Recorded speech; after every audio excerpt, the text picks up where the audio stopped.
വൻ പ്രതീക്ഷയോടെത്തിയ വിക്രം ചിത്രമാണ് തങ്കലാൻ.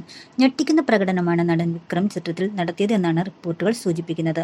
തമിഴകത്ത് രക്ഷയാകുമോ ഇനി തങ്കലാൻ സിനിമ എന്നതിലാണ് ആകാംക്ഷ. വിദേശത്ത് നിന്ന് മാത്രം 6 കോടിയോളം തങ്കലാൻ നേടിയെന്നതാണ് റിപ്പോർട്ട്. സ്റ്റുഡിയോ ഗ്രീനിന്റെയും നീലം പ്രൊഡക്ഷന്റെയും ബാനറിലാണ് വിക്രം നായകനാകുന്ന തങ്കലാന്റെ നിർമ്മാണം. ഉയർന്ന ബജറ്റിലുള്ളതാണ് വിക്രമിന്റെ തങ്കലാൻ സിനിമ എന്നാണ് നിർമ്മാതാവ് ജ്ഞാനവേൽ രാജ വ്യക്തമാക്കിയത്. സംവിധായകൻ പ. രഞ്ജിത്തിന്റെ പുതിയ ചിത്രത്തിന്റെ പശ്ചാത്തലം കർണാടകത്തിലെ കോലാർ ഗോൾഡ് ഫീൽഡ്സ് ആണ് എന്ന് നേരത്തെ റിപ്പോർട്ടുകൾ വന്നിരുന്നു. 19-ാം നൂറ്റാണ്ടിൽ ബ്രിട്ടീഷ് കാലഘട്ടത്തിൽ കോലാർ ഗോൾഡ് ഫീൽഡ്സിൽ നടന്ന ഒരു സംഭവത്തെ ആസ്പദമാക്കിയാണ് തങ്കലാൻ എന്ന ചിത്രം ഒരുക്കിയിരിക്കുന്നതെന്നാണ് റിപ്പോർട്ട്. മാളവിക മോഹനനും പാർവതി തിരുവോത്തും ചിത്രത്തിൽ പ്രധാന വേഷങ്ങളിലെത്തുന്നു എന്നതിൽ മലയാളികൾക്കും അഭിമാനിക്കാവുന്നതാണ്. വിക്രം നായകനാവുന്ന തങ്കലാൻ എന്ന ചിത്രത്തിൽ പശുപതി, ഹരികൃഷ്ണൻ, അൻപുദുരൈ തുടങ്ങി താരങ്ങളും ഭാഗമാണ്. ഛായാഗ്രഹണം എ. കിഷോർ നിർവഹിക്കുമ്പോൾ സംഗീതം ജി. വി. പ്രകാശ് കുമാറാണ്.